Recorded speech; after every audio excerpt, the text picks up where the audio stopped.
La corruption affecte la vie de chacun de nous. Et dans certains cas, elle pourrait même coûter nos vies. La corruption met en danger notre vie quotidienne, elle détruit l'économie du pays, elle réduit la richesse personnelle des citoyens et ne contribue pas au renouvellement du système politique, éliminant ainsi la confiance des citoyens dans leur propre nation. Sur le plan politique, la corruption constitue un obstacle majeur à la démocratie. Elle bloque l'émergence d'un système politique plus responsable. Elle affaiblit la règle de droit et mine l'autorité et la crédibilité de l'État. Sur le plan économique, la corruption repousse plutôt que d'attirer les investissements étrangers. Elle hypothèque par le fait même le développement du pays et contribue à l'appauvrissement de la plus grande partie de la population. La corruption détruit la confiance de la collectivité en l'avenir et dans les institutions. Bref, si la corruption enrichit une petite poignée de gens, elle laisse dans le dénuement total la majorité de la population. Jean Fils-Aimé, été 2021, Être noir, une fabrication occidentale, comment détruire la matrice, page 241. Vidéo et montage Technical Fall Production, direction artistique et de la photographie Winnie J, microphone Jean Fils-Aimé. Bonjour le monde, bonjour mesdames, bonjour messieurs, bienvenue à cette autre édition de l'émission Lumière sur le monde. Vous l'aurez compris, l'émission d'aujourd'hui sera consacrée à la question de la corruption dans nos pays noirs. Le prétexte nous a été servi par ces millions de documents.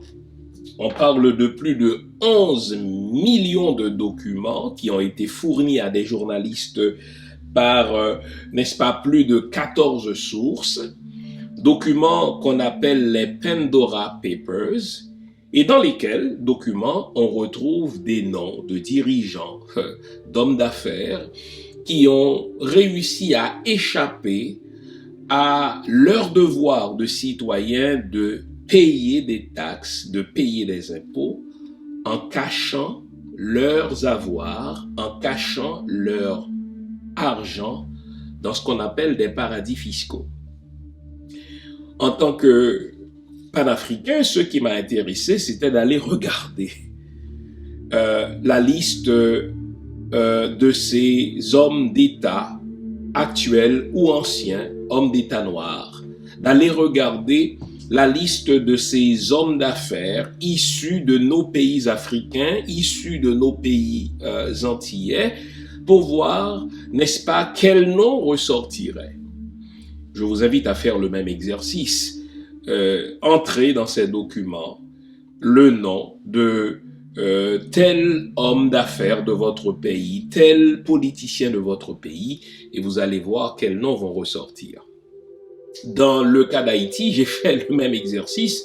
Charité bien ordonnée commence par soi-même, et il est ressorti des noms de politiciens. On va les dire, ces noms-là explicitement. Il est ressorti, n'est-ce pas, des noms d'hommes d'affaires, toujours les mêmes, qui ont échappé à leur devoir de citoyen de payer des taxes et des impôts en investissant dans des paradis fiscaux. Donc nous allons parler dans l'émission d'aujourd'hui de corruption, comment ça fonctionne dans nos pays, à qui ça profite, qui a mis en place ce système de corruption. Eh bien, les corrompus sont chez nous, on le sait, mais 9 fois sur 10, les corrupteurs sont ailleurs. Pourquoi maintiennent-ils, corrompus et corrupteurs, ce système de corruption dans nos pays? Ça va être le sujet de l'émission d'aujourd'hui. Et comme d'habitude, vous connaissez, n'est-ce pas, ma façon de faire, on va dire les vraies affaires. Je ne vais pas utiliser des langues de bois, je vais citer des noms parce que quand les noms sortent dans des documents officiels, j'ai alors le droit de les nommer. Je n'ai pas peur de les citer, advienne que pourra. Et le but de tout cela, c'est de nous faire prendre conscience que la corruption finit par appauvrir tout le monde. La corruption n'est pas un élément développemental, au contraire, c'est un obstacle au développement de nos pays. Et nous devons nous engager à dénoncer la corruption. Nous devons nous engager à dénoncer les corrompus, à dénoncer les corrupteurs. C'est ce que nous ferons aujourd'hui et mieux. Nous chercherons à comprendre, mais comment combattre efficacement, comment combattre effectivement la corruption dans nos pays, car c'est une affaire de développement ou de sous-développement, c'est une question de vie et de mort pour nous, puisque, n'est-ce pas, la corruption prive l'État des moyens d'offrir des services essentiels à sa population. À ce stade-ci, vous connaissez le rituel. Je vous invite à vous offrir une bonne tasse de thé, une bonne tasse de café, bref, tout ce qui est de nature à vous garder éveillé. Nous allons dire les vraies affaires aujourd'hui, sans langue de bois. Nous allons observer une courte pause. Au retour de la dite pause, je vous reviens, c'est promis. À tout à l'heure. Le site internet du docteur Jean-Fils Aimé s'est refait une beauté. Suivez-moi, on va le découvrir ensemble. Tout d'abord, il y a la biographie, pour en savoir plus sur les multiples carrières et talents du docteur Jean-Fils Aimé. Ensuite, il y a la boutique. Dans la boutique, vous allez trouver les livres, les audios, les formations, mais aussi le service de mentorat. Commençons par les livres. Dans les livres, vous trouverez le plus récent livre du docteur Jean-Fils Aimé, Être noir, une fabrication occidentale, en français et en anglais. Vous trouverez aussi le livre sur Haïti, en français et en anglais. Et bien entendu, les autres livres du docteur Jean-Fils Aimé sont disponibles aussi. Pour commander votre livre, il suffit de cliquer sur l'article et de l'ajouter dans votre panier. Une fois ajouté dans votre panier, vous pouvez soit payer par PayPal si vous avez un compte PayPal ou si vous créez un compte PayPal, ou bien vous pouvez aussi payer par votre carte de crédit. Nous livrons partout où c'est possible. Dans la boutique, il y a aussi les audios. Les audios, ce sont les anciennes émissions de Jean-Fils Aimé qui passaient à la radio et qui ne sont pas disponibles sur YouTube. Les audios sont classés par catégorie, religion et spiritualité, sociale. Allons voir religion et spiritualité. Vous trouverez toutes sortes de sujets. L'histoire de la réforme protestante, d'où viennent les églises protestantes, d'où vient l'idée du paradis, qui est Satan, à quoi sert-il, etc., etc.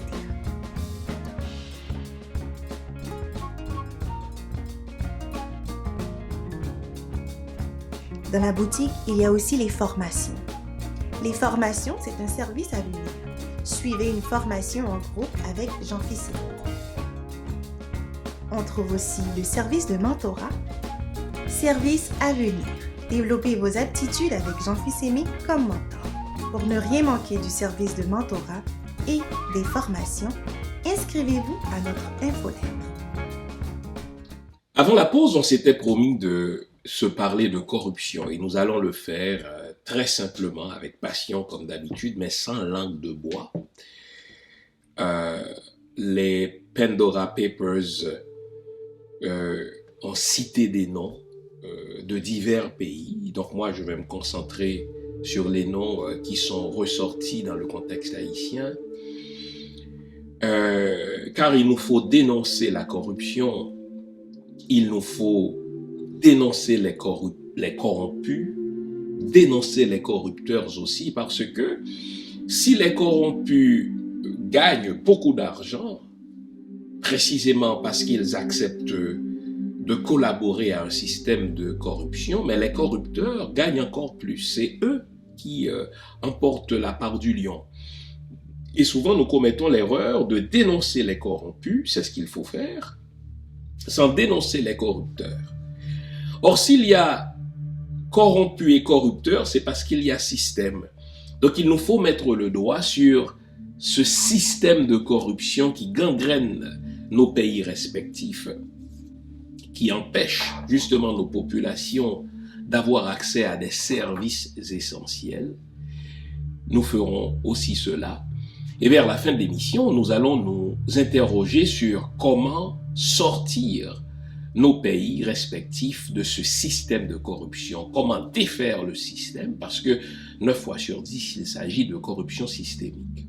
Nous allons faire cela aujourd'hui sans langue de bois. Nous allons citer des noms, parce que ces noms-là existent, nous les connaissons. Je vais m'arrêter au contexte haïtien que je connais bien, mais vous ferez, vous, n'est-ce pas, la transposition dans vos pays respectifs, car c'est la même réalité. Mais juste avant d'entrer dans le vif du sujet, je voudrais y aller aujourd'hui de 2 remarques. D'abord d'une remarque personnelle.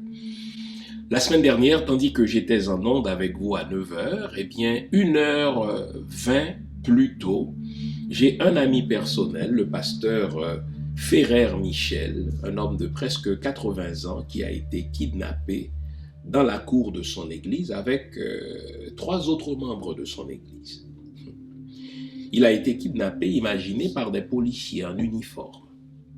Il connaissait ses habitudes, il savait à quelle heure il serait arrivé et ils sont venus, n'est-ce pas, le kidnapper dans la cour de son église. Mais je souhaite pour mon ami Ferrer Michel et pour les membres de son église qui ont été kidnappés avec lui, je souhaite donc aussi pour les autres personnes qui sont dans la même situation, qu'elles soient rendues, toutes ces personnes-là, saines et sauves à leur famille. Je souhaite aussi du courage, mon Dieu, à leur famille. En particulier, je pense à la femme de mon ami, le pasteur Ferrer Michel, sa femme Maryse, qui a déjà eu d'autres épreuves. Je ne peux m'imaginer dans quel état elle se trouve. Je lui souhaite donc du mieux et je souhaite que le pasteur Ferrer Michel, que les membres de son église et que toute autre personne qui se retrouve dans cette situation soit donc rendue, je l'ai dit, saine et sauve à la famille. Vous vous souvenez, il y a à peine une semaine, on parlait de quoi? On parlait d'un diacre qui a été abattu dans la première église baptiste de Port-au-Prince, l'une des plus vieilles églises d'Haïti, laquelle église se trouve à quelques encablures du Palais national. Il a été abattu parce qu'il s'est opposé au kidnapping de sa femme, laquelle femme a été kidnappée et rendue depuis contre rançon. Et avant, on avait assisté à une scène beaucoup plus spectaculaire encore, c'est le cas de le dire. Un pasteur d'une église adventiste était en plein office religieux, il était en direct sur Facebook, il était en direct sur d'autres plateformes sociales. Lorsque des ravisseurs sont arrivés, ils ont commencé par tirer en l'air et ils ont kidnappé le pasteur ainsi que 2 ou 3 autres personnes qui officiaient aussi, n'est-ce pas, ce jour-là. Et c'est arrivé, tandis que les fidèles, n'est-ce pas, ont pris les jambes à leur cou, et c'est arrivé sans que la police n'ait réagi. Vous notez que toutes ces scènes-là ces scènes de kidnapping se déroulent au quotidien en Haïti. Le chef de la police ne rend pas compte, il ne démissionne pas. On ne voit aucune démission à la tête de l'État, c'est business as usual, c'est un sauve qui peut, comme si l'État n'était plus responsable de fournir la sécurité à sa population, mais que c'était à chacun de s'arranger pour ne pas se faire kidnapper, et quand on se fait kidnapper, c'est à la famille de payer. Et j'ai dit que dans le cas du pasteur Ferrer Michel, il a été kidnappé par des policiers imaginés en uniforme, dans un véhicule, n'est-ce pas, immatriculé au service de l'État. On a même émis le numéro d'immatriculation de ce véhicule. On sait au service de qui ce véhicule était. L'affaire, c'est que jusqu'à présent, du moins au moment où j'entre en onde, jusqu'à présent, ces gens-là, donc le pasteur Ferrer Michel ainsi que les membres de son église, n'ont pas été relâchés. Ils sont encore aux mains des ravisseurs qui réclament, tenez-vous bien, des millions de dollars américains. Voilà le pays dans lequel nous vivons, le pays pour lequel les mêmes foutus politiciens continuent de se battre pour devenir président, pour devenir sénateur, pas pour changer le système, mais pour avoir leur chance à eux aussi de s'enrichir. Entre-temps, il y a des zones entières d'Haïti qui sont aux mains de bandits et la police contourne ces zones-là. Pire, il y a à peine une semaine, des policiers ont été tués par ces bandits-là parce qu'ils ont tenté de reprendre le contrôle d'une certaine zone de non-droit. Eh bien, savez-vous quoi? Ces policiers ont été tués par ces bandits. Et tout le monde sait, n'est-ce pas, qui contrôle ces zones-là. Entre-temps, on a le même chef de police, on a le même état-major, on a le même ministre à la sécurité publique, on a le même ministre de la Défense, on a bref le même gouvernement qui ne fout rien parce que personne ne se soucie véritablement des besoins de la population. Hélas. La deuxième remarque que je voudrais signaler à votre attention, eh bien, c'est ma satisfaction de voir l'ex-première dame d'Haïti, la veuve Martine Moïse, la femme du président Jovenel Moïse, qui a été assassinée, n'est-ce pas, le 7 juillet dernier. C'était donc avec plaisir que je l'ai vue répondre à l'invitation du juge d'instruction. Il s'est présenté, n'est-ce pas, au tribunal pour répondre pendant plus de 3h30 à environ 80 questions que le juge d'instruction, n'est-ce pas, lui a soumises.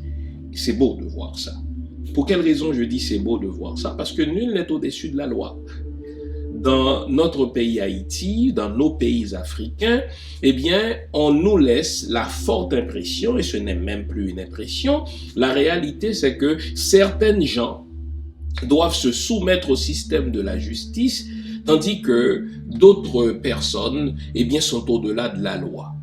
C'est le cas notamment en Haïti. Le nom du Premier ministre actuel, Ariel Henry, moi que je n'appelle pas le Premier ministre haïtien, je l'appelle le Premier ministre des États-Unis accrédité à Port-au-Prince parce que c'est un Premier ministre qui est placé là par l'ambassade américaine, qui est soutenu par les Nations Unies, tandis que ce monsieur-là ne détient aucune légitimité, il ne détient aucune crédibilité, mais pire, son nom est cité avec persistance dans ce complot qui a conduit à l'assassinat du président Jovenel Moïse, puisque l'un de ses grands amis, Joseph Badio Félix, n'est-ce pas, Félix Badio, est encore en cavale.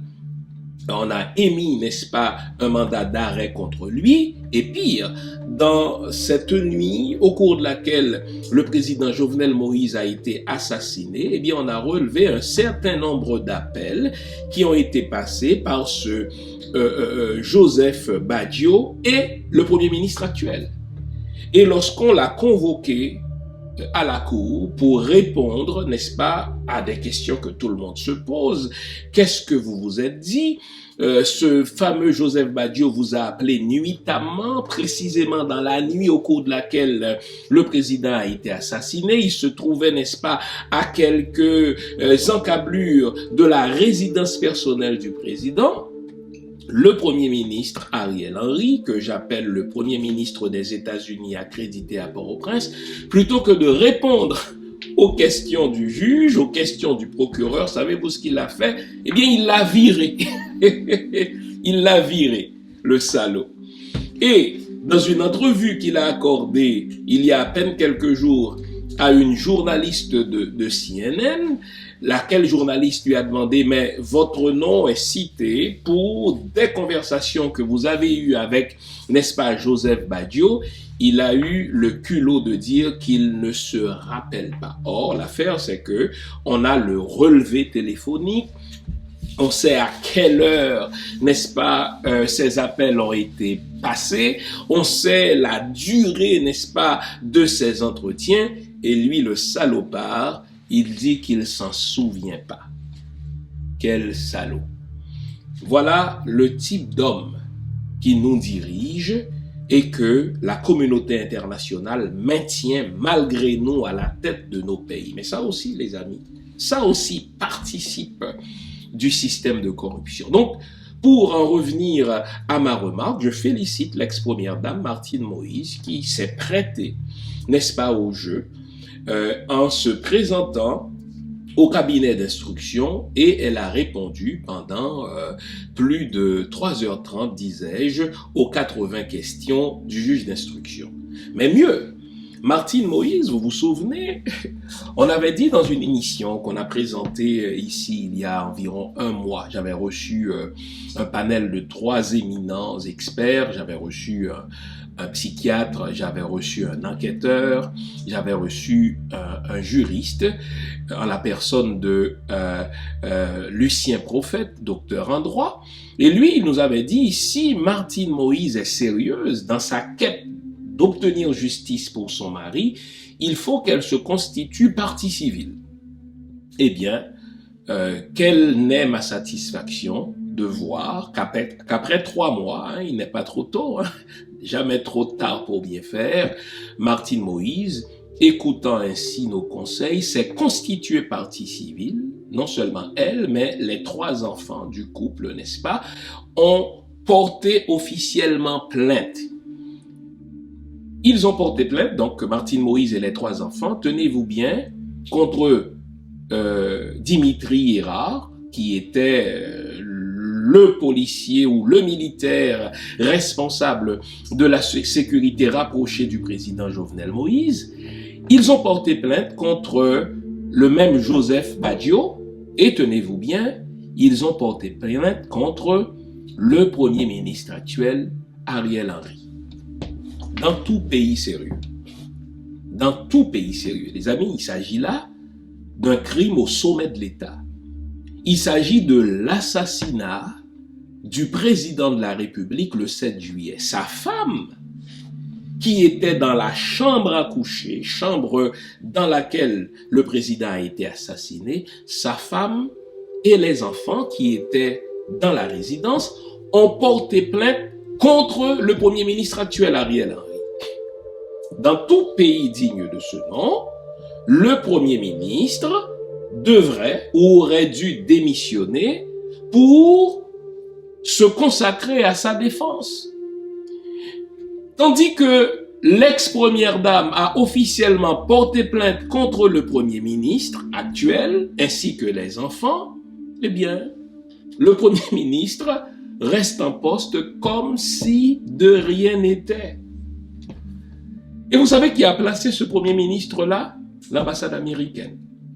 D'ailleurs, je vous parlais de cette lettre de l'ex-envoyé spécial des États-Unis à Port-au-Prince, Daniel Foote, qui a démissionné. Pour quelle raison? Il le dit clairement dans sa lettre. Vous continuez, vous, les membres de la communauté internationale, c'est-à-dire les États-Unis, les ambassadeurs de France, du Canada, ainsi que l'ambassadrice des Nations Unies à Port-au-Prince, la très détestable, la très exécrable Madame Lalim, Hélène Lalim, eh bien, Daniel Foote dit, vous continuez à soutenir un Premier ministre qui est corrompu jusqu'aux os, qui prend langue avec les bandits en Haïti, vous continuez à le soutenir, tandis que vous savez qu'il est engoncé dans toutes sortes de crimes et de corruption. Comme pour donner raison à Daniel Foote, eh bien, l'ex-première dame d'Haïti a officiellement porté plainte dans une affaire de meurtre, les amis, dans une affaire d'assassinat politique contre le premier ministre des États-Unis accrédité à Port-au-Prince, n'est-ce pas, Ariel Henry, et il reste en poste. le chef de police reste en poste. Celui qui était alors le Premier ministre sortant et qui est devenu depuis ministre des Affaires étrangères reste en poste, Claude Joseph. Autant dire, tout ce qui est impossible, qui est inimaginable ailleurs, est possible et imaginable en Haïti. C'est dommage. Et c'est aussi ça qu'on appelle la corruption.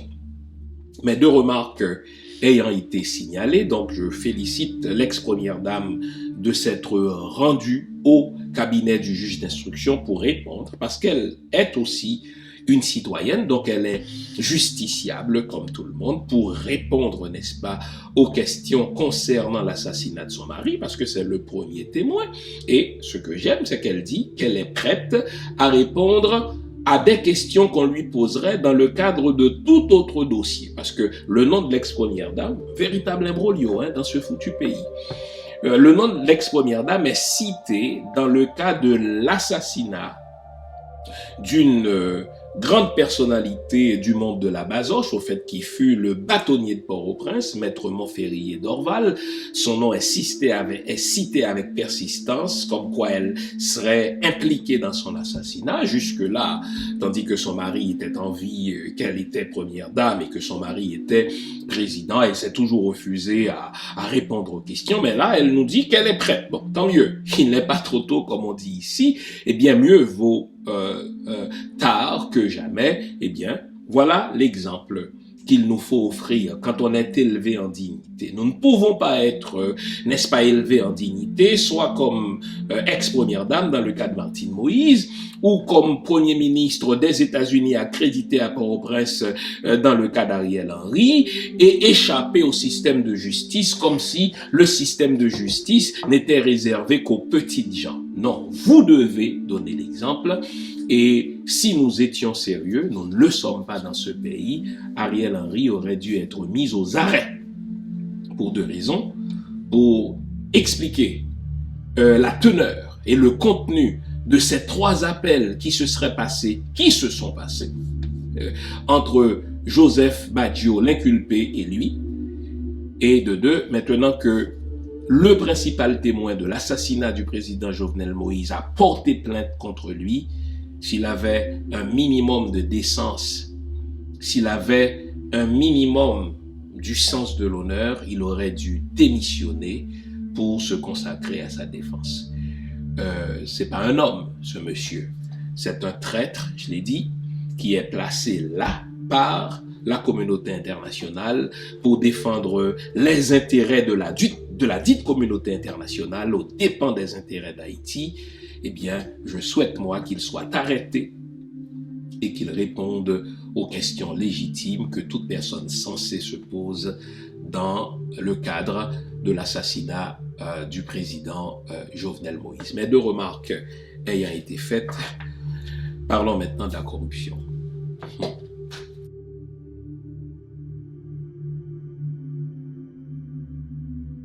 Qu'est-ce que c'est que la corruption, les amis? Simplement dit, la corruption, c'est détourner ce qui revient au public, ce qui revient à la collectivité, c'est détourner cela à des fins personnelles. Quand on parle de corruption, on ne parle pas nécessairement d'argent. Parfois, on parle, n'est-ce pas, d'objets.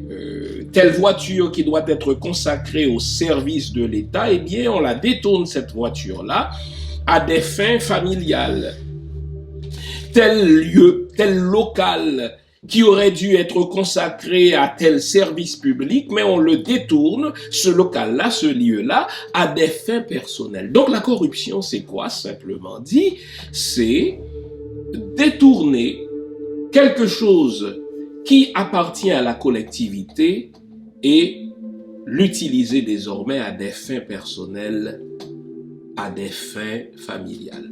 Exemple, que de fois ne voit-on pas tel véhicule de l'État en Afrique, en Haïti, dans nos pays, n'est-ce pas, aux Antilles, on le voit en circulation après les heures normales de bureau. Normalement, si c'est un véhicule qui est affecté, on va dire, au ministère de l'Éducation, eh bien, les bureaux du ministère de l'Éducation étant fermés à telle heure, eh bien, les bureaux du ministère de l'Environnement étant fermés à telle heure, mais pourquoi diable voit-on la femme du ministre? Pourquoi diable voit-on le fils du ministre, le fils du directeur général, chez sa maîtresse, chez sa blonde, n'est-ce pas, à bord de ce véhicule qui est censé être au service de l'État? Mais ça, c'est la corruption aussi, les amis. La corruption, c'est aussi une affaire d'argent. C'est lorsque, n'est-ce pas, on fait de la surfacturation, on fait des fausses facturations. C'est lorsque, n'est-ce pas, on fait de faux documents de manière à soutirer de l'argent qui appartient à tout le monde, de l'argent qui était normalement affecté pour construire des écoles, pour construire des hôpitaux, pour construire des routes, n'est-ce pas, pour mettre sur pied des infrastructures dont la collectivité a besoin, eh bien, c'est devoir détourner cela à des fins personnelles. Un autre exemple de corruption, c'est lorsqu'on s'arrange, par exemple, pour que telle entreprise avec qui j'ai des liens obtienne tel contrat de l'État, parce que je sais que cette entreprise, une fois qu'elle obtient le contrat de l'État, moi, je vais avoir, n'est-ce pas, ma part là-dedans.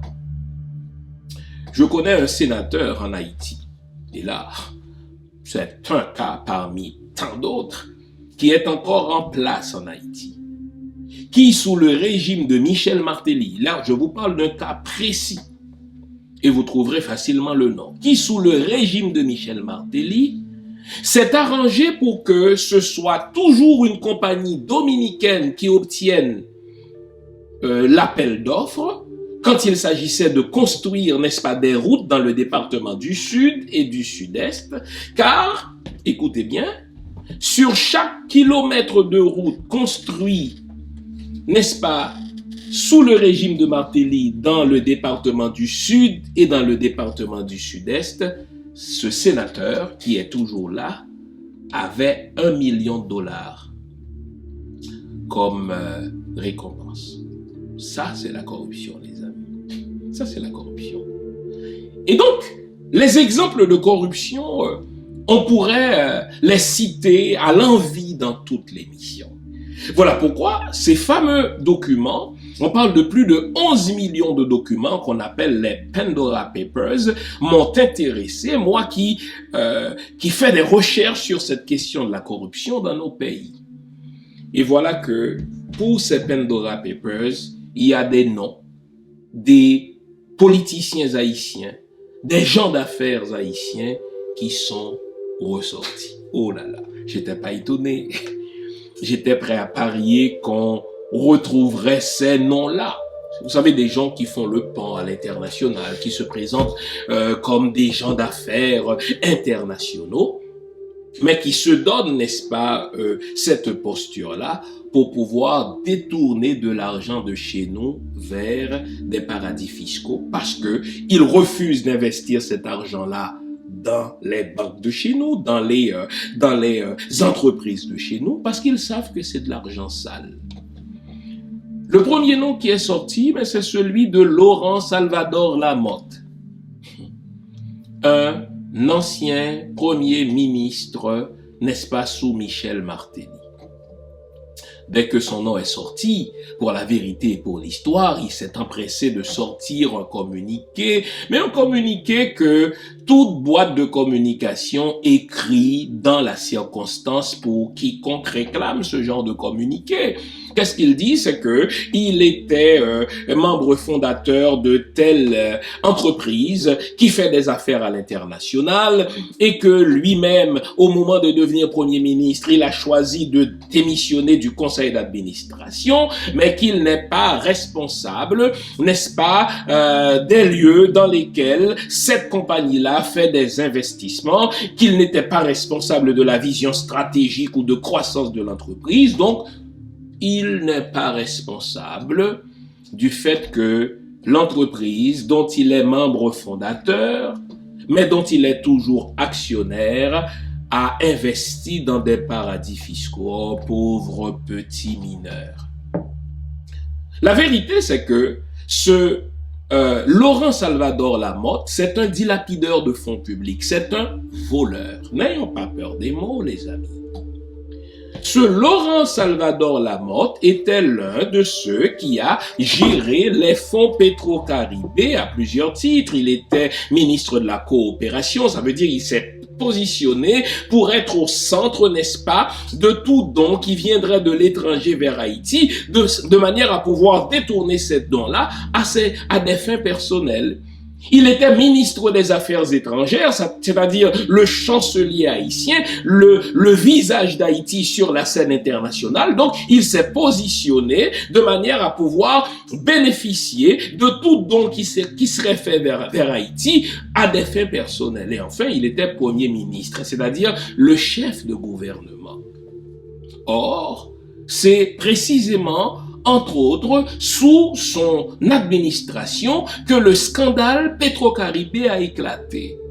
Là, on parle de plusieurs milliards de dollars qui sont prêtés par le gouvernement du Venezuela vers l'État haïtien, eh bien, montant qui est dilapidé par divers gouvernements, à commencer par Feu René Préval, n'est-ce pas, en passant aussi par Privert, Joslerme Privert, qui fut président provisoire d'Haïti pendant 1 an, en passant aussi par, n'est-ce pas, Michel Martelly. Et tous ces salauds-là ont trempé les mains dans la dilapidation de ces fonds publics.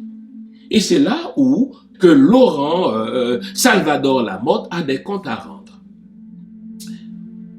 Entre autres, il avait promis de construire des infrastructures sportives pour notre jeunesse.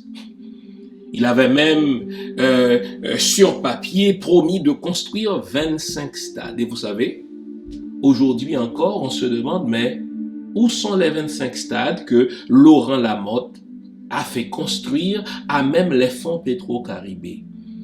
Il est à ce point menteur et voleur, ce Laurent Salvador Lamotte, un fier menteur, qu'il continue de dire dans des entrevues qu'il donne, n'est-ce pas, à l'étranger, qu'il les a fait construire.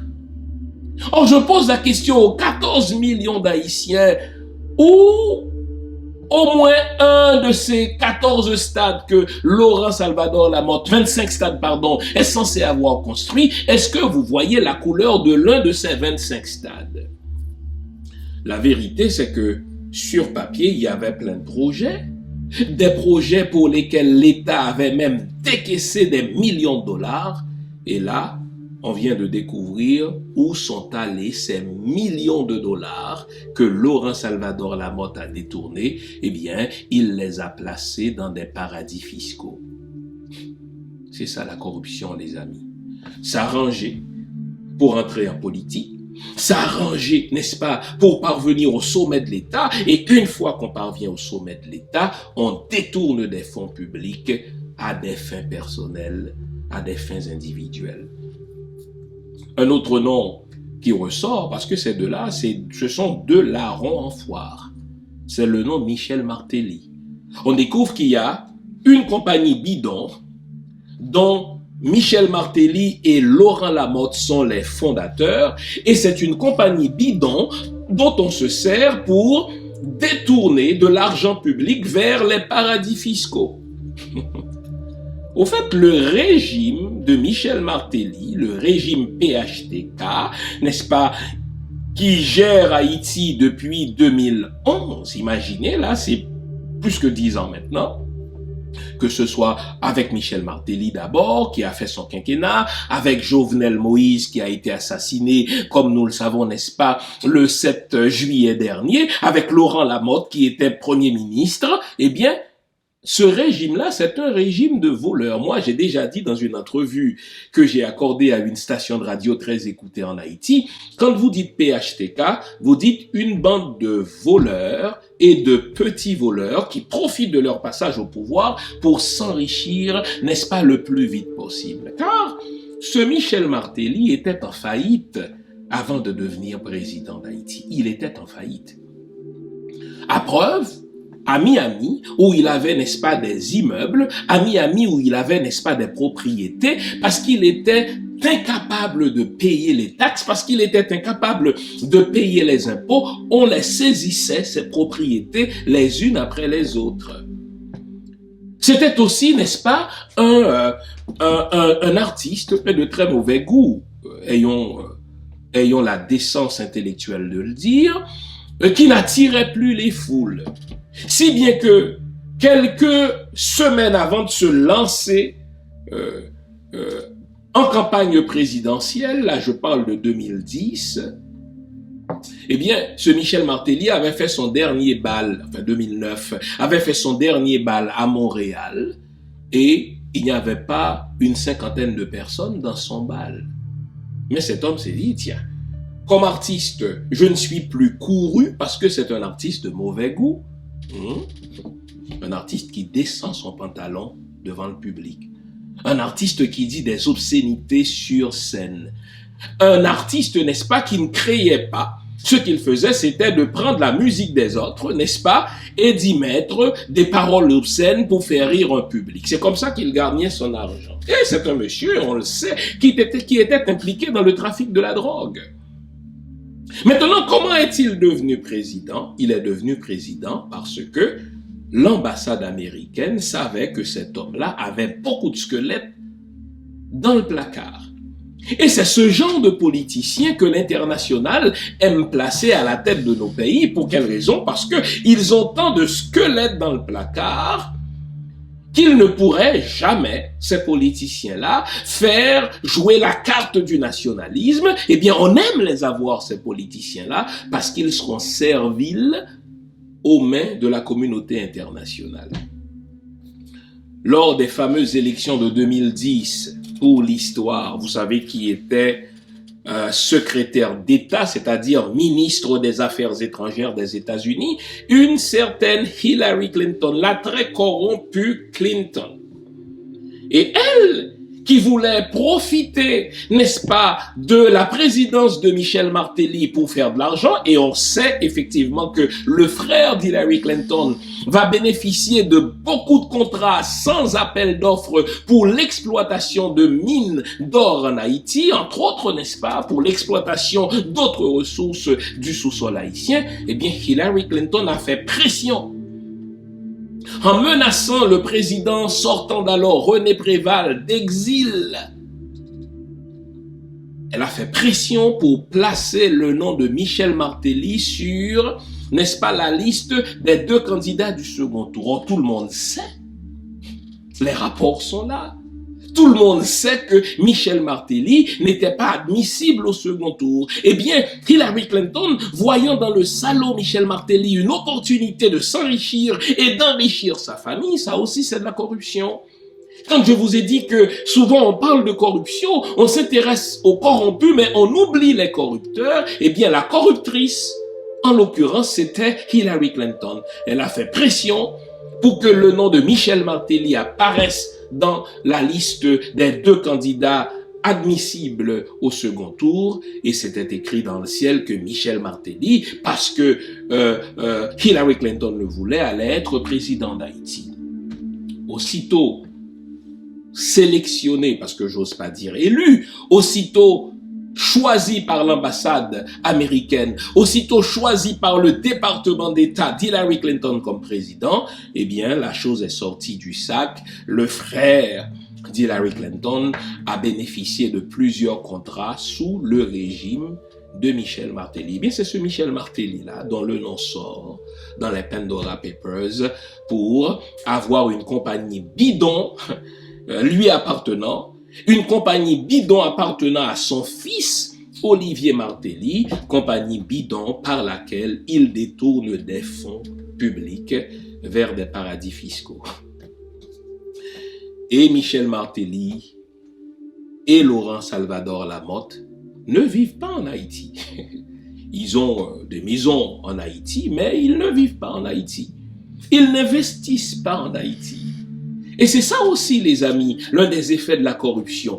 On détourne des fonds publics, on détourne de l'argent qui appartient à tout le monde, mais pour aller le placer ailleurs, privant ainsi la collectivité de ce qui lui revient.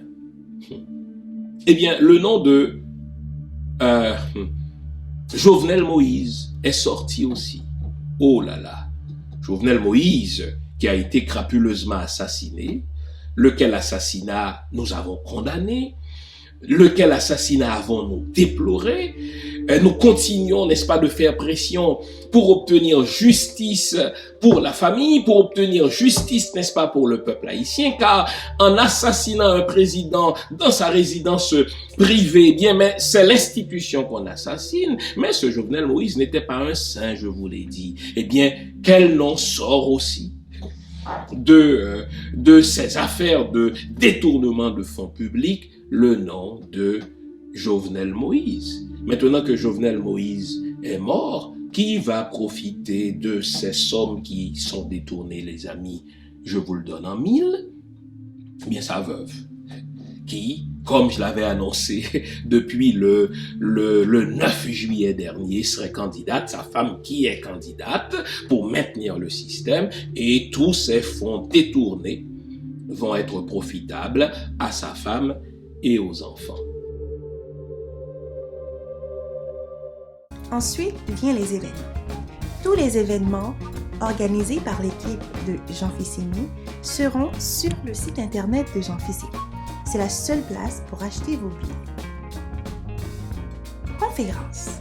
À chaque année, Jean Fils-Aimé offre plus d'une centaine de conférences sur toutes sortes de sujets. Réservez votre conférence.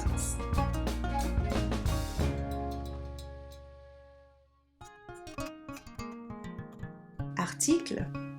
Vous trouverez tous les articles du Dr Jean Fils-Aimé en ligne. Vous pouvez commenter, liker, seulement il faut vous enregistrer. Des questions? N'hésitez pas à nous contacter en nous écrivant directement sur le site internet. On est ensemble. Donc, quand on parle de corruption, les politiciens sont très impliqués là-dedans. D'ailleurs, ils entrent en politique pour la plupart pour s'enrichir.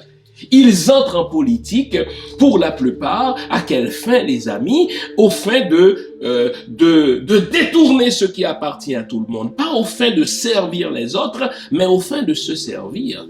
Parce que 9 fois sur 10, c'est des gens qui étaient au chômage. 9 fois sur 10, c'est des gens qui étaient désargentés et qui voient dans la politique une opportunité de rattraper le temps, une opportunité de prendre une revanche sur leur privation. C'est ce que Michel Martelly a fait, c'est ce que Jovenel Moïse a fait. Ce Jovenel Moïse a été épinglé à plusieurs reprises, pendant qu'il était président d'ailleurs, dans des rapports, n'est-ce pas, des tribunaux administratifs en Haïti. On a dit, écoutez, il a fait usage de faux, mais il s'est appelé ingénieur, lui qui n'a jamais étudié en génie, n'est-ce pas? On le sait de mieux en mieux maintenant que son titre, n'est-ce pas, d'homme d'affaires était 9 fois sur 10 une couverture pour aider au détournement d'argent, pour aider, n'est-ce pas, au blanchiment d'argent. Et en parlant de blanchiment d'argent, eh bien, Michel Martelly s'est servi de lui comme homme d'affaires pour détourner l'argent de Petro-Caribé vers les paradis fiscaux. Un autre nom qui ressort, car il n'y a pas que les politiciens qui soient trempés dans la corruption dans nos pays. Un autre nom qui ressort, c'est Gilbert Bidjo. La famille Bidjo. Oh là là. La famille Bidjo, mais c'est des Juifs qui se sont installés en Haïti, n'est-ce pas, il y a plusieurs années, peut-être donc un siècle, et qui, et ça, je vais être vrai avec vous, qui s'est enrichi en corrompant divers gouvernements, en commençant par le gouvernement de Duvalier.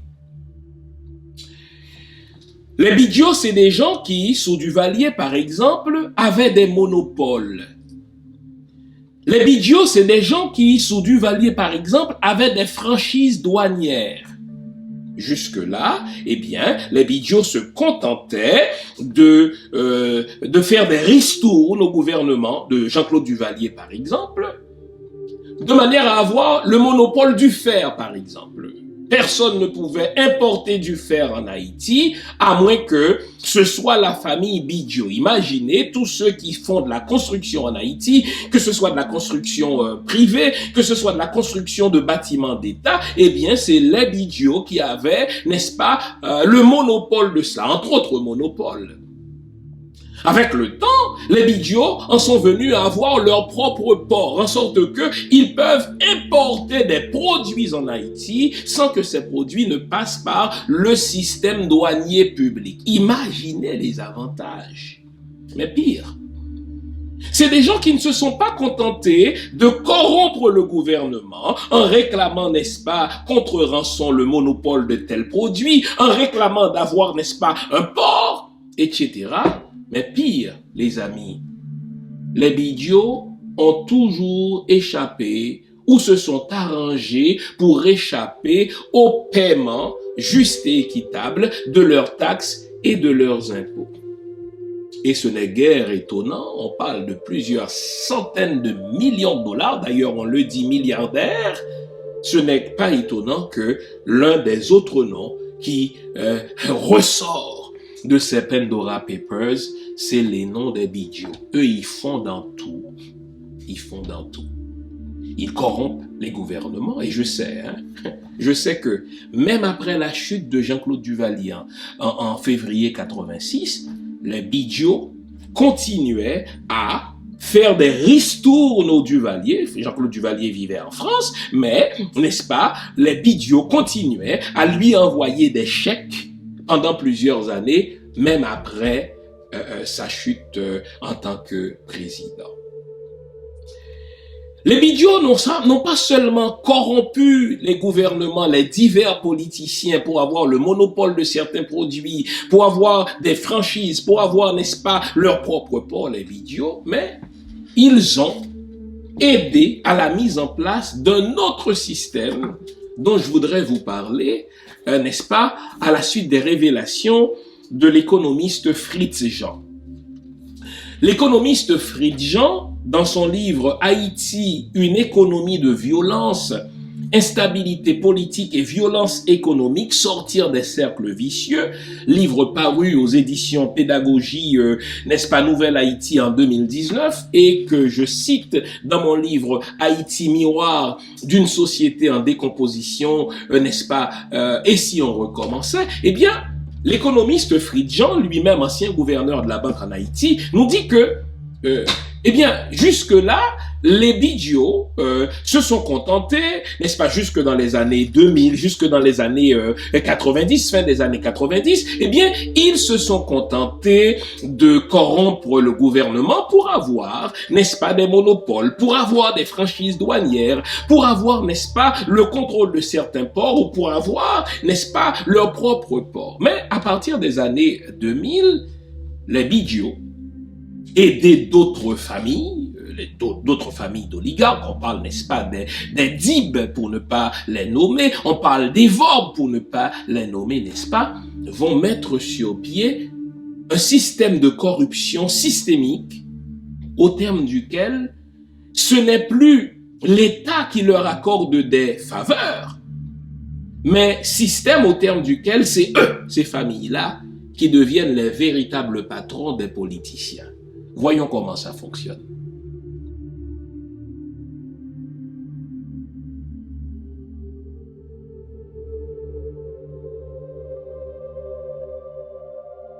En quoi consiste ce nouveau système que les Bidjo, que les autres oligarques, quelques familles riches, qui répondent à la même caractéristique épidermique. Généralement, c'est des gens qui sont arrivés en Haïti à la faveur de crises dans leurs pays respectifs, qui sont arrivés, n'est-ce pas, à la faveur de crises au 19e siècle, à la fin du 19e siècle, les années 1880 du Liban, qui sont arrivés, n'est-ce pas, de la Syrie, qui sont arrivés en tout cas du Moyen-Orient, parce qu'ils cherchaient une terre d'asile, et ils sont arrivés en Haïti. Les Haïtiens les ont accueillis.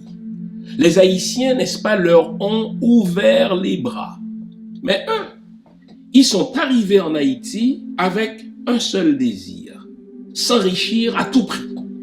Au fait, ces gens-là n'ont jamais considéré Haïti comme leur pays. Ils n'ont jamais considéré Haïti comme leur nation. Au fait, ils ont toujours, et j'emprunte la formule, n'est-ce pas, à l'économiste Fritz Jean, ils ont toujours considéré Haïti comme un vulgaire comptoir, n'est-ce pas, commercial.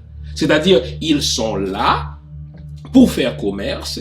Ils ne sont pas là pour faire de l'industrie. Ils ne sont pas là, n'est-ce pas, pour aider à la redistribution de la richesse. Ils sont là pour s'accaparer des richesses en transformant Haïti, n'est-ce pas, en un vulgaire comptoir commercial. C'est-à-dire, ils vont acheter des produits à l'extérieur. Ils vont acheter de la quincaillerie n'importe où dans le monde. Ils vont l'acheter à un prix X et ils vont revendre ces produits-là, ces quincailleries-là, n'est-ce pas, en Haïti, à un prix exorbitant, et pour s'assurer que le public ne bénéficie pas d'un système de concurrence loyale, eh bien, ils se sont arrangés jusque-là pour avoir le monopole de certains produits en corrompant les gouvernements. J'ai pris l'exemple, n'est-ce pas, du gouvernement de Jean-Claude Duvalier, corrompu jusqu'aux os, entre autres par les Bidio, parce que, n'est-ce pas, en ayant le monopole de certains produits, les Bidio refilaient de l'argent au Duvalier, et je vous ai dit que même après 86, les Bidio continuait à envoyer des chèques en France pour Jean-Claude Duvalier. À partir des années 2000, eh bien, les Bidio et les autres familles, les oligarques vont procéder autrement. Ces gens-là se sont dit, nous avons plus d'argent que l'État. Nous avons plus d'argent que les politiciens, nous avons plus d'argent que, n'est-ce pas, les sénateurs, que ceux qui aspirent à être ministres. Pourquoi ne pas renverser le système et faire en sorte qu'ils travaillent pour nous? En sorte que désormais, ce n'est pas nous, les gens d'affaires, qui allons leur demander des faveurs pour obtenir des franchises douanières, qui allons leur demander des faveurs pour obtenir des monopoles. Eh bien, c'est plutôt à eux de travailler pour nous. Qu'est-ce qu'ils mettent sur place? Vous êtes candidat, vous avez de bonnes chances d'être élu pour devenir député, vous avez de bonnes chances d'être élu pour devenir, n'est-ce pas, sénateur, vous avez de bonnes chances d'être élu pour devenir président. Eh bien, vous savez quoi? Nous allons, écoutez bien le verbe, investir $1 million, $2 millions, l'argent qu'il faut pour vous aider à être élu. Mais ça, c'est de l'investissement que nous faisons. Mais une fois que vous êtes élus, c'est nous désormais qui allons vous dire quelle loi passer. Une fois que vous êtes élus, écoutez bien, c'est nous qui allons décider de qui va être le directeur général des douanes. C'est nous qui allons décider qui va être le directeur général de tel ministère, en sorte que depuis les années 2000, les Bidio, les Dip, tous les Forbes, n'est-ce pas, toutes ces familles-là ont pris en otage l'État haïtien. En sorte que quand quelqu'un est sénateur en Haïti, quand quelqu'un est député en Haïti, quand quelqu'un est ministre en Haïti, quand quelqu'un est président en Haïti, il travaille pour ces gens-là. Moi, je vais vous dire ce dont j'ai été témoin. Une fois, j'étais dans un certain hôtel à Port-au-Prince, il y a peut-être 5 ou 6 ans, ou autour de 6 ans. J'étais dans un hôtel appartenant à l'un de ces gens-là, et lui-même se vantait. J'étais à table avec un ami commun, donc un ami de cet homme d'affaires-là, donc famille riche, famille corruptrice, et ce monsieur-là sortait son payroll. Il sortait la liste des politiciens qui reçoivent de l'argent de lui. Et il dit, moi là, c'est pas compliqué, tous ceux qui sont au Sénat, tous ceux qui sont députés reçoivent de l'argent de moi à tous les mois. Et en contrepartie, ce monsieur-là avait le contrôle des douanes. En sorte que si vous décidez, par exemple, d'importer tel produit en Haïti, ce n'était pas le directeur de douane ou le ministre, n'est-ce pas, de tutelle des douanes qui devait donner la permission pour laisser entrer au pays vos produits, c'était ce fameux monsieur-là. En fait, je vais le nommer monsieur Dib. C'est lui qui a le contrôle des douanes et n'entre pas, n'est-ce pas, en Haïti, n'importe quel produit. Seuls les produits autorisés par Monsieur Dib peuvent entrer en Haïti. Autrement, savez-vous ce qu'il fait? Il s'arrange pour que ce produit-là pourrisse à la douane. Il s'arrange pour qu'on y mette le feu. Et si vous persistez, c'est pas compliqué, vous serez assassiné. C'est ça la corruption en Haïti, les amis. Dans tout autre pays, les politiciens reçoivent de l'argent des hommes d'affaires pour leur accorder des faveurs, etc. Mais en Haïti, le système est renversé. Les politiciens, au fait, travaillent pour ces gens d'affaires-là. C'est à ce point vrai, les amis. Ça, c'était un autre événement dont j'étais témoin. Même pour qu'on nomme un premier ministre, que dit la Constitution? Un premier ministre doit être issu, mais si vous voulez, du jeu politique du Parlement. Et le président va choisir, n'est-ce pas, le premier ministre de concert avec les partis les plus forts du Parlement. Mais là, ça c'est la Constitution. Moi, j'étais témoin d'une scène. À un moment donné, on devait nommer un premier ministre sous Martelly. Je vous le cite là. Mais il y avait plusieurs noms qui circulaient. Et lorsque le choix de ce premier ministre, n'est-ce pas, arrivait, celui qui allait devenir premier ministre ne pourrait être premier ministre sans l'approbation de, encore une fois, ce même Monsieur Dib. Et vous savez comment ce choix-là a été approuvé? Eh bien, il a fait parvenir un certain montant d'argent à Michel Martelly pour s'assurer que c'est cet homme-là qui allait être Premier ministre. Donc, dans notre pays, c'est les politiciens qui travaillent pour les gens d'affaires, c'est les politiciens qui réclament des faveurs des gens d'affaires. Ce ne sont pas les gens d'affaires qui réclament des faveurs des politiciens. Ils ont renversé le système depuis les années 2000. Alors, ce n'est pas étonnant, les amis, qu'on retrouve le nom de Biggio dans ses Pandora Papers. Lui, il a réussi à détourner, n'est-ce pas, plusieurs centaines de millions de dollars. Ça, c'est ce qu'on voit. Et vous savez quoi? Ça ne dérange personne, il s'en excuse même pas. Des articles sortent sur lui, il y a eu même des documentaires qui ont été réalisés sur ces gens-là, n'est-ce pas, par des chaînes de télévision étrangères, mais tout le monde s'en fout, c'est comme si c'est normal que les choses en soient ainsi. Et vous savez ce qu'il y a de plus grave avec ces gens-là? Ces oligarques, une dizaines de familles, toujours les mêmes, qui sont arrivées chez nous, n'est-ce pas, à la faveur de crises dans leur pays à la fin du 19e siècle, que nous avons accueillis. Ce qui dérange avec ces gens-là, c'est qu'elles n'ont aucun souci du développement d'Haïti.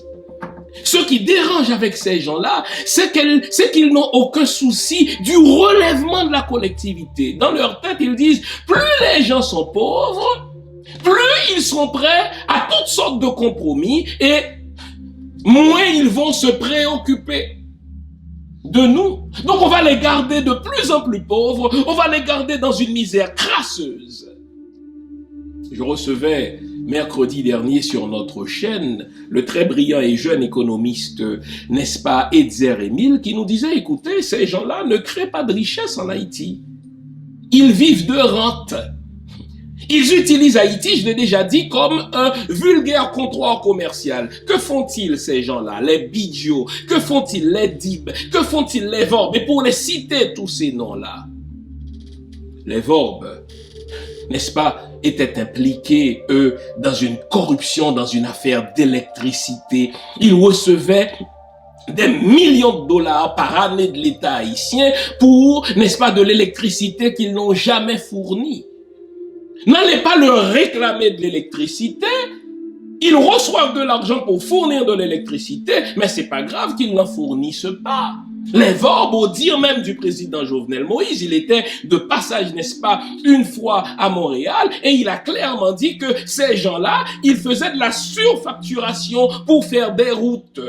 Et ne leur demandez pas de couper, n'est-ce pas, dans la facturation. Ils ne veulent pas de concurrence. Si vous leur opposez n'est-ce pas, quelque volonté que ce soit, eh bien, c'est pas compliqué. Vous ne serez pas réélu, vous serez tout simplement assassiné. C'est ça la corruption, les amis. Alors, pour citer, n'est-ce pas, notre économiste Edzer Emile, ils disent, mais ces gens-là, ils ne créent pas de la valeur à l'économie haïtienne. Ils ne créent pas d'industrie. Au fait, ce qu'ils font, ils achètent des saloperies ailleurs, des saloperies dont nous avons besoin. Ils achètent des quincailleries. Et quand je dis saloperie, c'est vraiment de la saloperie. Ce Reynolds Dib, par exemple, il va faire rentrer en Haïti les trucs de pire qualité. Et ils vont revendre ces saloperies-là à des prix rédhibitoires. Ils vont revendre ces saloperies-là à des prix exorbitants. Donc, ils ne créent pas de la valeur chez nous. Ils utilisent, n'est-ce pas, notre territoire. Ils utilisent notre nation comme un vulgaire comptoir commercial et leur argent, imaginez, est investi où? Dans des industries en République dominicaine. Leur argent est investi où? Dans des industries en Floride. C'est ainsi donc que dans ce long article qui parle des mécaniques de détournement de fonds par les bidjos, on voit que aux États-Unis, les bidjos investissent dans toutes sortes d'entreprises. Ils créent de la valeur. Mais chez nous, ils ne créent pas de la valeur. Ils ne font que capturer nos dollars en consommation. Ils achètent une saloperie à un montant X. Ils revendent cette même saloperie, n'est-ce pas, 10 fois plus, 20 fois plus, avec la complicité de l'État, et ils ont des franchises douanières, ils ont le contrôle de nos douanes, ils ont leur propre port. C'est ça la corruption, les amis. On n'a que Bidjo dans ce document de 11 millions, plus de 11 millions de documents, d'autres noms vont sûrement ressortir. Mais ce qu'il faut comprendre, c'est le système qui est mis en place. Si on ne comprend pas le système, les amis, on n'en finira jamais, on n'en sortira jamais. Quel est ce système? Et encore une fois, Fritz Jean nous aide à comprendre le système. J'en parle dans mon livre, Haïti, miroir d'une société en décomposition. Et si on recommençait? Quel est ce système, les amis? Une dizaine de familles riches dit: nous devons avoir le contrôle de toute la machine de l'État. Tout ce qui est source de revenus en Haïti, nous devons en avoir le contrôle. Les douanes, les directions générales, la primature, c'est nous qui devons nommer ces gens-là. Nous allons financer les campagnes de ceux qui sont intéressés et une fois qu'ils sont élus, ils vont travailler pour nous. C'est ce système-là qu'il faut faire sauter, les amis. Vous savez, ces jours-ci, on voit plusieurs propositions de sortie de crise. Moi, dès qu'il y a une proposition de sortie de crise qui prévoit des élections dans 2 ans, moi je dis les gens ne sont pas sérieux. Dès que je vois une proposition de sortie de crise qui maintient l'homme des États-Unis à la tête du pouvoir, le très sénile Ariel Henry, je dis vous n'êtes pas sérieux. Car pour faire sauter ce système-là, les amis, il faut plus que 6 mois. Pour faire sauter ce système-là, il faut plus qu'1 an. Pour faire sauter ce système-là, nous devons avoir à la tête de l'État des hommes et des femmes intègres. Or, 9 fois sur 10, nos politiciens ne le sont pas. Daniel Foot disait que au Sénat haïtien, tous sont impliqués dans le trafic de la drogue, à l'exception d'un seul, le sénateur Patrice Dumont. Est-ce que c'est avec des dealers de drogue qu'on va changer le système?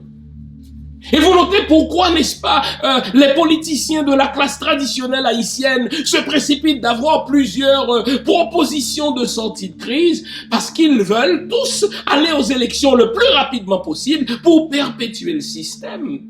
Les oligarques, ces familles que j'ai citées, ne veulent pas non plus que le système change. Voilà pourquoi ils vont s'arranger pour qu'il y ait des élections dans 1 an, mais l'international non plus ne veut pas que le système change. Si je vous ai parlé des corrompus et des corrupteurs nationaux, il y a les corrupteurs internationaux. Pensez au Clinton, pensez à d'autres familles, n'est-ce pas, des pays tuteurs, ça veut dire des pays comme le Canada, des pays comme les États-Unis, des pays comme la France, car il n'y a pas que les États-Unis. Vous avez là, n'est-ce pas, des gens d'affaires au Canada, vous avez des gens d'affaires en France qui veulent obtenir des contrats, mais sans appel d'offres. Eux, ce sont les corrupteurs internationaux. Alors ils vont s'arranger pour avoir les mêmes salopards, les mêmes Lambert, les mêmes Yuri la Tortue, les mêmes Daniel, enfin Ariel Henry, les mêmes Claude Joseph, de manière à obtenir, n'est-ce pas, des contrats sans appel d'offres pour exploiter les richesses de nos ressources. Pour faire sauter ce système-là, les amis, il faut envoyer les hommes et les femmes de la classe politique traditionnelle au garage de l'histoire. Je l'ai dit, on ne peut pas faire du neuf avec du vieux. Moi, quand je regarde les signataires de certaines propositions de sortie de crise, je dis, ah mais c'est pas sérieux. Comment je sais que c'est pas sérieux? D'abord, les gens qui signent, c'est les mêmes vieux routiers de la politique haïtienne, c'est les gens même qui nous ont foutus dans ce système de corruption. On ne peut pas leur faire confiance. Et de deux, dès que vous dites, il y aura des élections en 2022, je dis, c'est pas sérieux. C'est des gens qui travaillent pour le statu quo. Moi, je les appelle les gérants du statu quo. Ce système de corruption, grâce auquel une dizaine de familles pillent, volent, sans créer de la valeur, il faut le faire sauter. Grâce à qui ce système est maintenu en place? C'est grâce à des politiciens sans aucune verticalité. C'est grâce à des politiciens vils. Alors, si on veut faire sauter le système, il faut le faire avec une nouvelle classe d'hommes. Ces hommes et des femmes qui n'ont pas les mains trempées dans la corruption. Des hommes et des femmes qui n'ont pas, n'est-ce pas, leur nom dans le commerce de la drogue. Il en existe. C'était un plaisir de recevoir ce jeune économiste.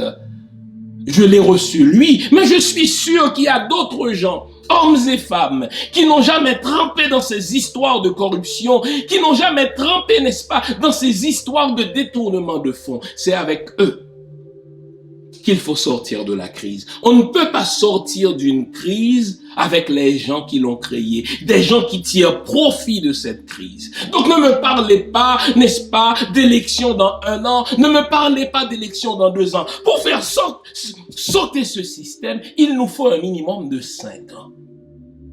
5 ans pour renforcer les institutions.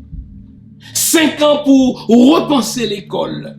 5 ans pour repenser l'État, 5 ans pour repenser la fonction publique. Ah oui, la fonction publique, les amis. Depuis la base jusqu'au sommet, à peu près tout le monde vole. Au consulat, dans nos ambassades, à l'ONA. Ouf, vous savez, l'histoire a voulu que je sois témoin d'une autre scène. Je vais la partager avec vous, cette scène-là.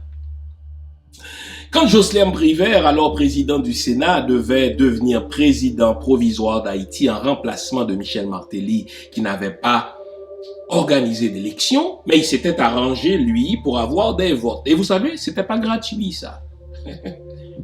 Tel groupe de sénateurs votait pour lui contre promesse d'avoir de l'argent. Et une fois, j'étais dans un barbecue à Montréal. L'un des chefs de parti qui avait promis de voter pour lui contre promesse d'argent.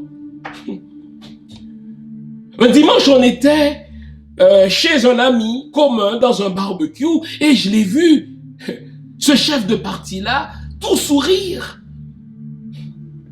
Un sourire large jusqu'aux oreilles et il a dit « Ah, Privert est un homme sérieux. » Et on lui a demandé, mais pourquoi vous dites ça? Mais c'est parce qu'il a tenu promesse. Il avait dit que si on votait pour lui, eh bien, il ferait un virement bancaire pour nous. Eh bien, il vient de le faire. Putain, les amis. Bordel. Alors, vous voulez reconstruire le pays avec ces mêmes gens-là?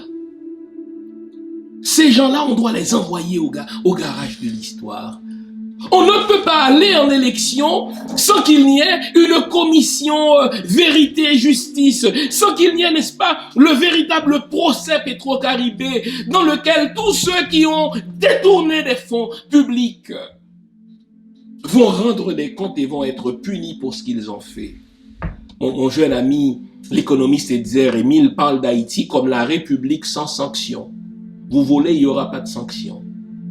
Au fait, il y a plus de 100 ans, il y a eu un procès pour des cas de corruption en Haïti. Des gens ont été condamnés, mais imaginez, ceux-là même qui ont été condamnés, qui ont fait de la prison, ils sont devenus présidents les uns après les autres. C'est ça Haïti. Donc on ne punit pas, on récompense la corruption. En Haïti, quand quelqu'un est corrompu, quand quelqu'un détourne des fonds publics, vous savez comment on parle de lui? On dit de lui qu'il est intelligent. Mais ceux qui refusent de se laisser corrompre, eux, on les considère comme des imbéciles. On les considère comme des utopistes, comme des gens qui ne sont pas pragmatiques. Les amis, la corruption, c'est pas juste une affaire individuelle. La corruption dans nos pays noirs, c'est une affaire institutionnelle. Ce sont nos institutions qui sont corrompues. Dans nos pays, ce ne sont pas seulement les institutions qui sont corrompues, eh bien c'est le système. On a affaire à une corruption systémique. Et ce système-là, il est mis en place et entretenu à la fois par des nationaux et des étrangers. Des compagnies étrangères qui vont obtenir, n'est-ce pas, des contrats à rabais. Et qui le font en corrompant nos politiciens. Des ambassades étrangères qui veulent avoir, n'est-ce pas, leurs hommes au pouvoir et qui vont-elles chercher ces ambassades-là, les gens les plus serviles, parce que ce sont des gens qui ont des squelettes dans le placard. Pour faire sauter le système, il faut un nouveau type d'homme dans nos pays. Et vous savez où on va chercher ce nouveau type d'homme-là? Dans la jeunesse montante. C'est pour ça que moi, quand je vois des jeunes s'engager d'un point de vue citoyen, quand je vois des jeunes s'engager d'un point de vue politique, je les applaudis sincèrement. Parce que je suis convaincu qu'on ne peut pas faire du neuf avec du vieux. On ne peut pas, n'est-ce pas, confectionner un nouvel habit avec des haillons. Alors ne me parlez pas de propositions de sortie de crise qui planifient des élections dans 1 an. Ne me parlez pas de propositions de sortie de crise avec ces mêmes politiciens qui ont les mains trempées dans toutes sortes de systèmes de corruption. Pour faire sauter le système, il faut du sang neuf, des gens qui sont compétents, des gens qui sont impeccables, des gens qui sont patriotes et des gens qui sont verticaux. Des gens qui disent, moi, je ne vais pas plier au diktat de la communauté internationale. Des gens qui disent, moi, c'est mon pays avant tout, pas mes intérêts personnels.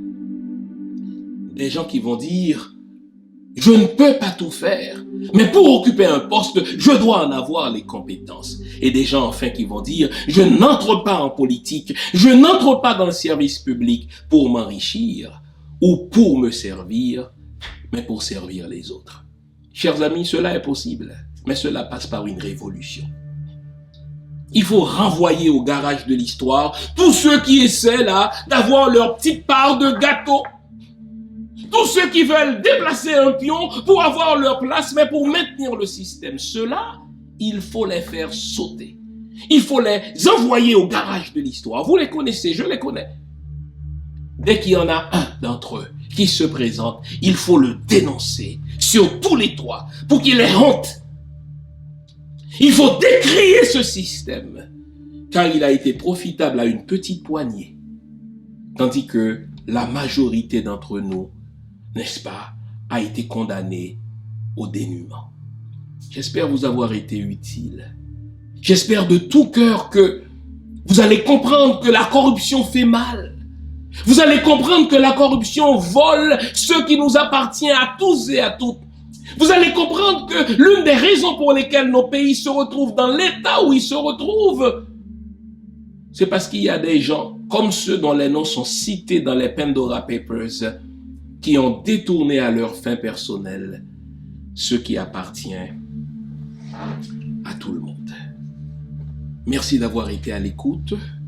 Vous savez quoi faire? Je vous invite à vous abonner si vous ne l'avez déjà fait, à dire à ceux qui ne sont pas abonnés de s'abonner. Je vous invite aussi à partager ce qui se fait sur cette chaîne afin que le message de conscientisation, le message de dézombification aille de plus en plus loin. Merci, bonne semaine.